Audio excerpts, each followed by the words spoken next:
What's good, family? Wendell back here from Spektrades, and today I have a very special video for you guys. This video is about the secret candlestick that helped me become profitable. Make sure you like the video and subscribe down below for more trading lessons. Without further ado, let's get straight into this video. Let's get into what is a rejection block and why does it matter. A rejection block is the last two candlesticks before a sharp reversal, where price aggressively rejects a key level, usually seen after a failed breakout or a certain liquidity grab of prior old lows or old highs. Let's get into our structure. It is commonly found near swing highs or swing lows, often forms after a liquidity sweep. It looks like a failed breakout candle followed by a engulfing opposite candle. The wick zone becomes the rejection area. We see that this is how our rejection may look like. This is like a schematic format, and this is a candlestick format. Price will sharply push up higher to clear a prior old high or a prior old low, and then quickly reject lower, leaving this strong wick. This wick area, this is our rejection block. Price usually pull back inside of the 50% of the rejection block before continuing the bearish or bullish trend. Let's get into why does it work. It works because price sweeps liquidity. Smart money usually enters aggressively. It leaves behind a no return footprint. Price rarely visits these areas. Once price gives you like a rejection block, after price mitigates it, it usually doesn't go back up to that high or back to that old rejection low. It acts like a reverse order block. Price may tap once, then go hard in the new direction. Just like I stated, once price mitigate your rejection block, it usually never gives you a pullback. Once price mitigates it, it expands quickly in the opposite direction. There's always confluences to keep in mind, right? One of my key confluences is it has to be formed near higher time frame point of interest. Like say we have like a 4-hour or a 1-hour rejection block. Those rejection blocks are way more powerful than to say a 5-minute to like a 1-minute rejection block, because price just now clear a higher time frame high or a higher time frame low to give me that certain rejection block. That's why it's so powerful. Second, it has to be aligned with a New York session or some type of news volatility, right? Whenever we are in the New York session, that's our distribution session. The New York session provides a lot of volatility. That's why I have the news right there, because once we have our rejection and price mitigates it, it reverses hard, right? It rarely gives us a pullback. Price will just quickly expand to the correct direction after price mitigates that rejection block. For number 3 is that it may overlap with a fair value gap or a order block. Like say we have this rejection block right here and price quickly expand lower. We may have a fair value gap that price has lower, as you can see right here, right? This may be our rejection block, but right below it may be like a fair value gap or a certain order block, right? Price will more likely pull inside of that zone because you have that fair value gap. That fair value gap is like a magnet, right? The rejection blocks, it's a lot of different confluences that are aligned with it. But for me personally, main one that I like is the higher time frame rejection blocks. From the 30 minutes personally, right? From the 30 minutes to around the 4-hour. Those are extremely powerful rejection blocks. Make sure you guys are taking notes and like and subscribe down below if you are getting some value from this video. Let's get into our rejection block entry strategy plus the live setup blueprint. Let's get into how to trade it, right? First, we need to find the context. First, we have to identify the higher time frame bias. Second is that we wait for a liquidity sweep near the key level, either of equal highs or equal lows, or previous day highs or previous day lows. For number 2 is to spot the rejection block. Look for sharp rejection, wicky candlesticks. Immediately follow through by engulfing opposite candles.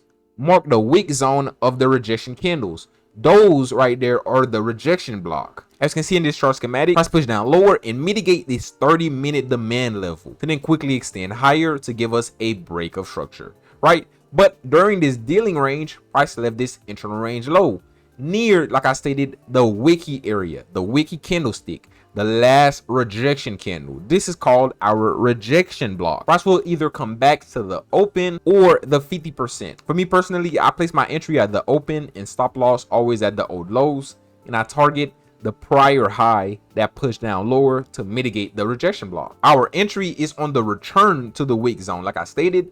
Then we confirm with the kill zones, preferably between 8:30 to, for me personally, around 11:30, right? I put 10:30 right here, but it's usually around 11:30. That's when the market slows down completely. Then we add other confluences such as fair value gaps, order blocks, or OTE levels. Or in this case right here, I have my inducement confluence, right? This low, right? This inducement low was inducing this rejection block. Price push down lower to clear that inducement low, mitigate that rejection to then extend higher. So we have multiple confluences for one concept. And then for our target is the next liquidity pool, either a internal to external high or low.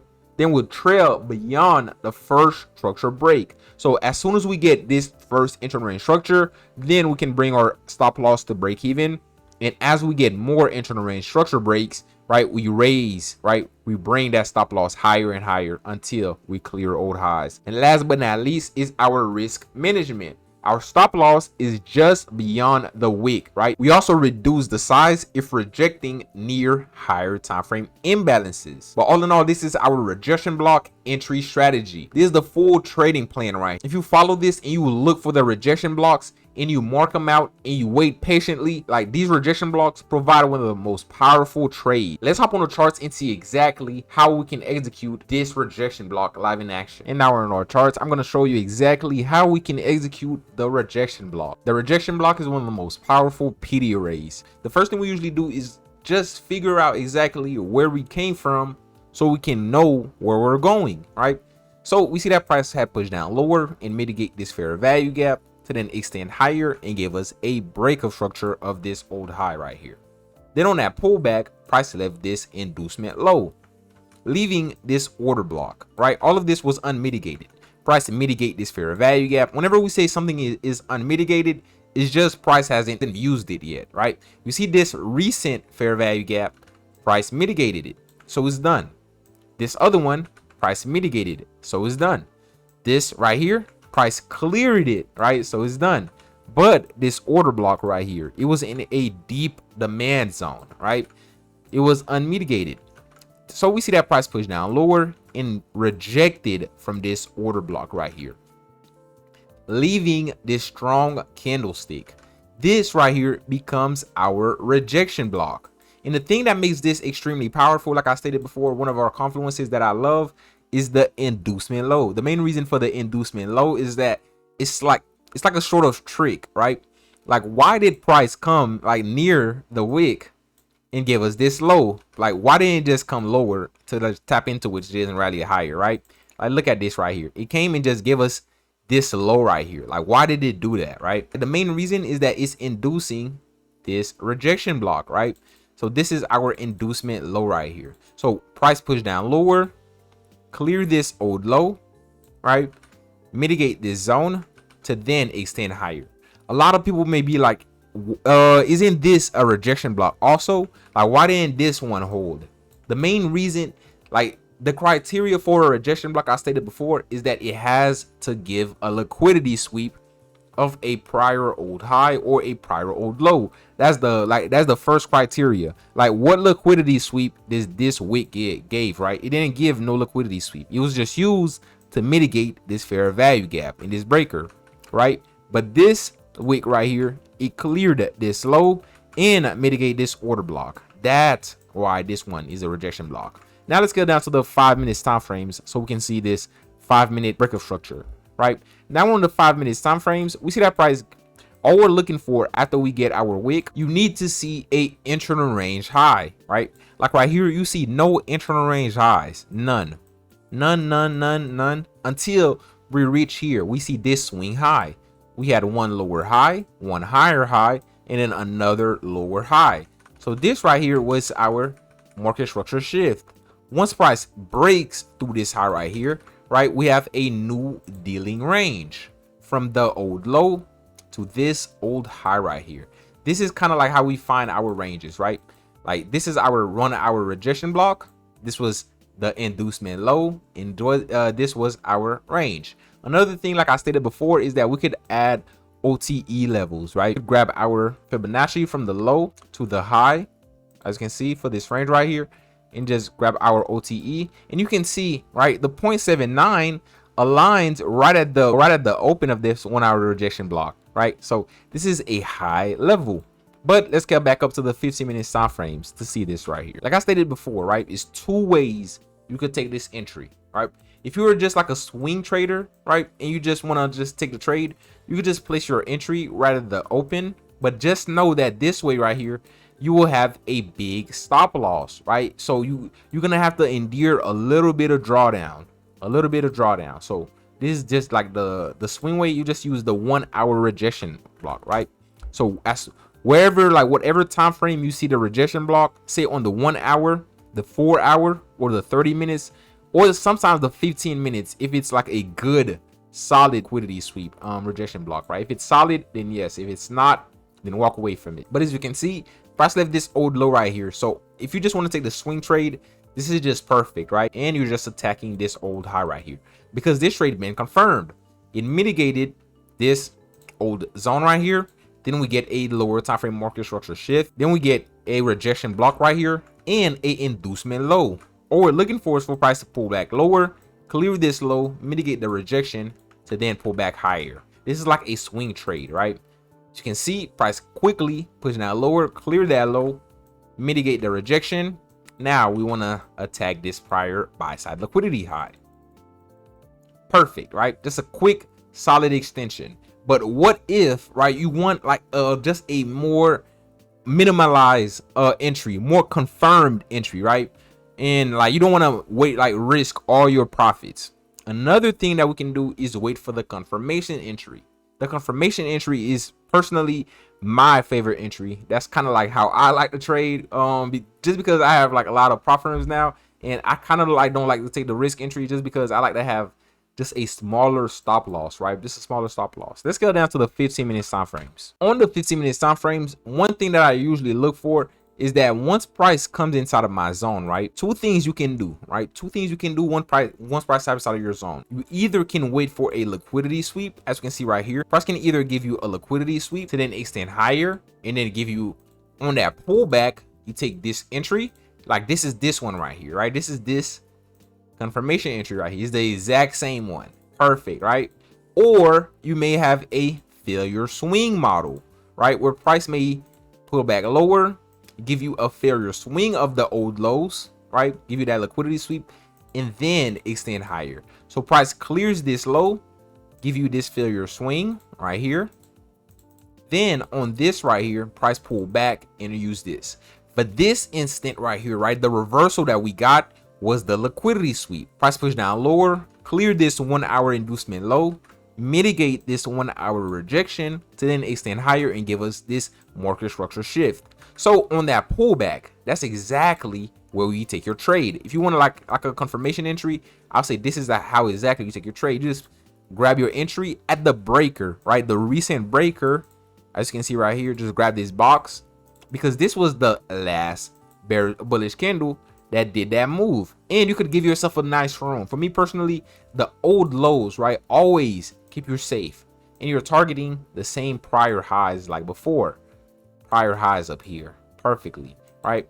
Price already like validated this trade so much, right? That's why I like this. I love this setup, right? Because price validated this trade so much. Like that's why it's like you could have a lot of confidence into it. You already mitigate this higher time frame zone.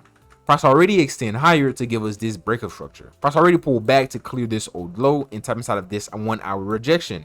And price already extend higher and give us this market structure shift. Like what more can you ask for, right? And price left this clean. I'm talking about clean breaker right here. So this is going to be your entry, your second entry. Pull back right inside of it, quickly extend higher. So if you miss the risk entry and you don't want to take that risk entry, but you want to be more confirmed, that confirmation entry. Either or, right? Either or is just perfect, right? Or if you even want to minimize it even more, you could even go down on the 5 minutes time frames just so you can get that correct zone. As you can see right here, this was our correct zone right here. Why you may be like, this was the correct zone right here, right? Because this was the last order block that gave us this breaker structure right here. Then we have a inducement low. Perfect. So if you want like a scalpers, right? Like I gave you a swing, a day trading, and now I'm giving you that scalpers, right? If you want like a scalper entry where you want like a 2 pip, like a like really like a 5 pip stop loss, this is it right here. is the exact same thing, right? You just minimizing it over and over again until you find that correct zone. Like for me personally, I probably wouldn't go down past the 5 minutes for this trade right here, right? Just so it's like I'm already having just this tight stop loss already, right? Price already pushed down lower, stop loss at the old lows, mitigate this order block quickly, boom, extend higher. But all of it, right, where did it come from? That secret candlestick, that 1 hour rejection block, right? It's mainly from the 1 hour, the 4 hour, the 30 minutes, and the 15 minutes. Those provides the best reversals. I'm talking about the best reversals. It's from the 1 hour rejections, and sometimes, right, sometimes during like the morning reversal, sometimes during the morning reversal for the New York session, we have 15-minute rejections, and like that provides great like momentum for us to just catch beautiful rallies. Well, this is it. I hope you got a lot of value out of this video. If you want the full PDF of this exact video, click the first link in the description and join the Spark Trading community, where you have access to a full library and a full trading course of me and my brother Arkham Trades, of all our PDFs and our free trading course where we go over this complete concept. Make sure you like, subscribe, and comment down below any video suggestion or what do you think of this video right here. I love all of the feedback. But this is it. Spektrades out.